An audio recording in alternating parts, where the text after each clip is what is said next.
Solitaire, Chapter 4. I'm late because Mom thought I said 8. I said 7:30. How can you confuse 8 with 7:30? Whose birthday is it? She asked while in the car. No one's. We're just meeting up. Do you have enough money? I can sub you? I got 15 pounds. Will Becky be there? Yeah. And Lauren and Evelyn? Probably. When I speak to my parents, I don't actually sound very grumpy. I'm usually quite cheerful sounding when I talk. I'm good at that. It's Tuesday. Evelyn organized some started term thing at Pizza Express. I don't really want to go, but I think it's important to make an effort, social convention and all. I said hello to the people who noticed my entrance and sat at the end of the table. I nearly died when I realized that Lucas is here. I know already that I'm going to find it difficult to think of things to say to him. I successfully avoided him the rest of yesterday and all today for this exact reason. Obviously, Evelyn, Lauren, and Becky took the opportunity to make him the boy of our group. Having a boy in your social group is the equivalent of having a house with a pool, or a designer shirt with a logo on it, or a Ferrari. It just makes you more important.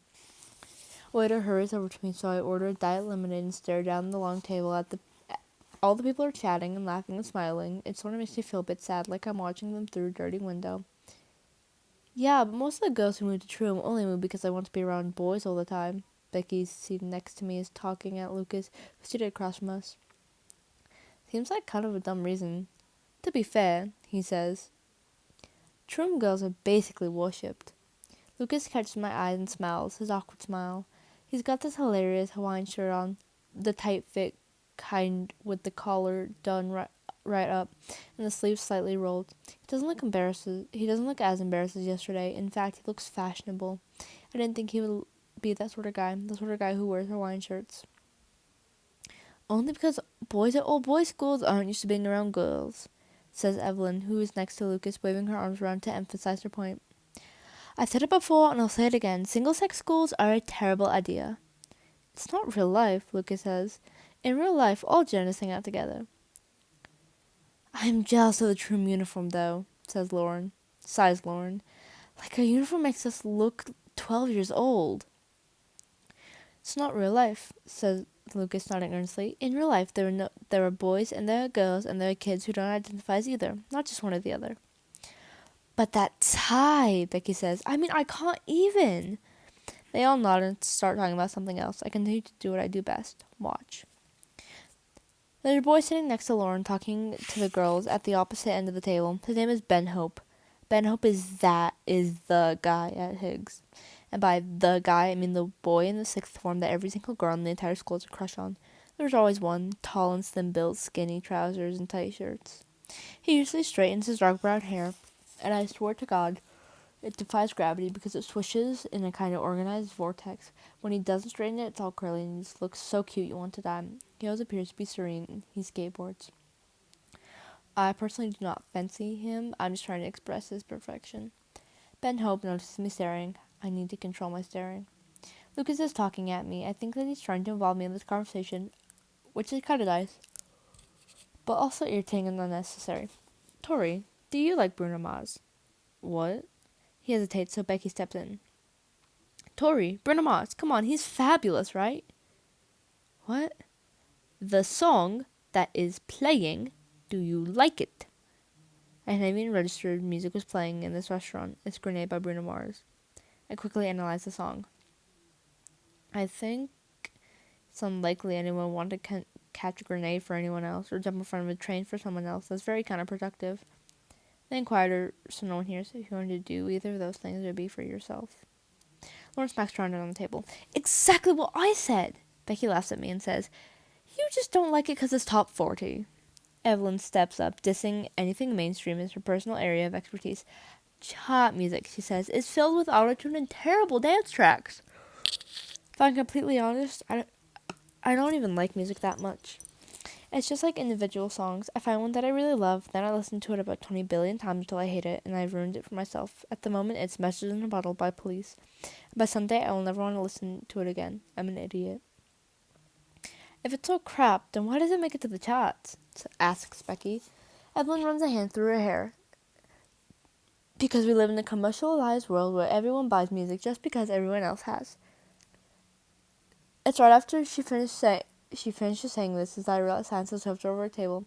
I turn around and experience minor heart failure. Michael Holden has swooped into the restaurant. I know immediately that he's coming for me. He's grinning, eyes locked on this end of the table. All has soon as he pulls over the chair and makes himself comfortable at the head of the table between me and Lucas. Everyone sort of stares, then murmurs, then shrugs, and gets on with eating, assuming that he must have been invited by someone else. Everyone except me, Becky, Lucas, Lauren, and Evelyn. I need to tell you something, he says to me, eyes on fire. I absolutely need to tell you something. Lauren speaks up. You go to our school. Michael actually holds out a hand for Lauren to shake. I found myself genuinely unable to tell whether he's being sarcastic or not. Michael Holden, year 13. Nice to meet you. Lauren Romilly, year 12. Lauren, bemused, takes the hand and shakes it. Nice to meet you too. No offense, says Evelyn, but why are you here? Michael stares at her intensely until she realizes she needs to introduce herself. I'm Evelyn Foley, she says. Michael shrugs. Are you? You sound uncertain. Evelyn does not like to be teased. He winks at her. I need to talk to you, Tori. There's a long, grating silence before Becky asks. And, how do you know Tori? Tori and I happened to meet in the midst of our Solitaire investigations. He tells us her head tilts to one side. She looks at me. You've been investigating? No, I say. Then I just followed this trail of post-its. What? I followed the trail of post-its notes. They led to the Solitaire blog. Ah, cool. Meanwhile, Michael's holding himself to our leftover starters with his free hand as he points ambiguously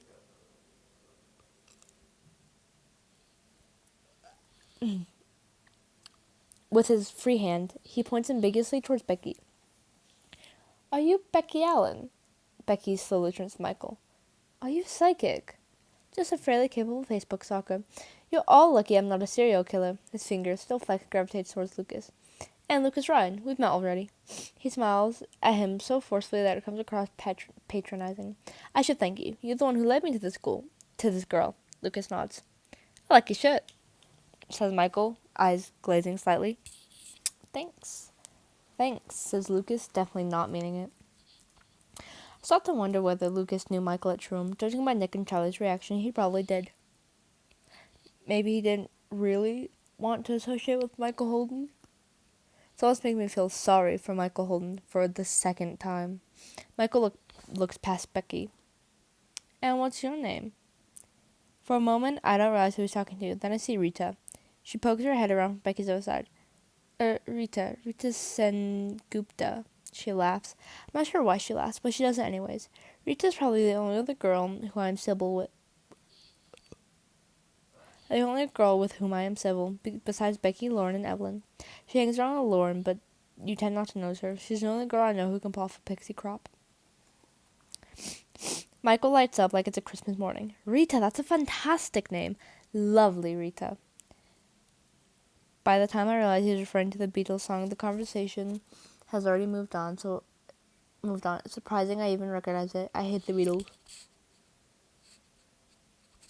So, you and Tori just met and started talking? Asked Becky. That seems sort of unlikely. It's funny, because it's true. Yeah, says Michael. Unlikely, yes, but it's what happened. Once again, he looks into my face, casually blanking the entire group. I cannot articulate how uncomfortable I feel right now. This is worse than the drama at GCSE. Anyways, Tori, there's something I want to tell you. I blink, sitting on my hands. Lauren and Becky and Evelyn and Lucas and Rita are listening intently. Michael's glances at each of their face over his large glasses. But I can't remember what it was. Lucas sneers. You tracked it all the way down to this restaurant to tell us something, and now you can't remember it. What is it? This time Michael picks up on Lucas's tone. Excuse me for having a memory like a sieve. I feel I deserve credit for making an effort to come here. Why couldn't you send her a message on Facebook? Facebook offers travelarity, such as what takeaways people are having and how many LOLs they send a night before with their gals. Lucas shakes his head. I just don't get why you'd actually come down here and then forget. You wouldn't forget if it was something important. On the contrary, you'd probably be more likely to forget important things of all. Becky interjects. Are you and Dory friends now? Michael continues to contemplate Lucas before addressing Becky. That is a fantastic question. He then faces me. What do you think? Are we friends now?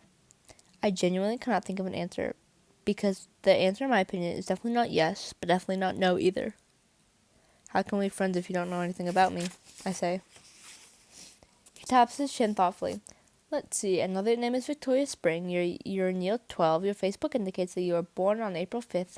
You're an introvert with a pessimist complex. You're wearing pretty plain clothes, jumper jeans. You don't like embellishment and fuss. You don't care about dressing up for people. You have ordered margarita pizza. You're a picky eater. You really update your Facebook. You don't care for social activities, but you followed the posted trail yesterday just like I did. You're curious. He leans in. You act as if you care about nothing, and if you carry on like that, you're going to drown in the abyss you have imagined for yourself. He stops, his smile vanished, leaving only a ghost. Jesus, mate, you are a stalker. Lauren attempts to laugh, and no one else joins in. No, Michael says. I just pay attention. It's like you're in love with her or something, says Evelyn. Michael smiles a knowing smile. I suppose it's a bit like that. You're gay, though, aren't you? Says Lauren, forever unafraid to say what other people are thinking. Like, I heard that you're gay. Oh, you've heard about me, he leans in. Intriguing. Are you, though? Asks Lucas, trying unsuccessfully to sound casual. Michael smiles. I guess you could say I'm not too fussy about gender. He then grins and points a finger at Lucas. You never know, it might be you I'm in love with. Lucas immediately goes red. So you're pansexual? Asks Becky, and Michael shrugs, as if to say, it's a mystery. I need to pee, I say, even though I don't, and I leave the table and find myself in the restaurant bathroom staring at myself in the mirror while Pink is telling me to raise my glass. I stay there for too long. Older ladies shoot me disapproving looks as they waddle in and out of the cubicles. I don't know what I'm doing. Really, I just keep thinking about what Michael said. Drawing and drowning my abyss. I don't know. Why does it matter? Why does that bother me? Jesus Christ, why did I bother to come out tonight?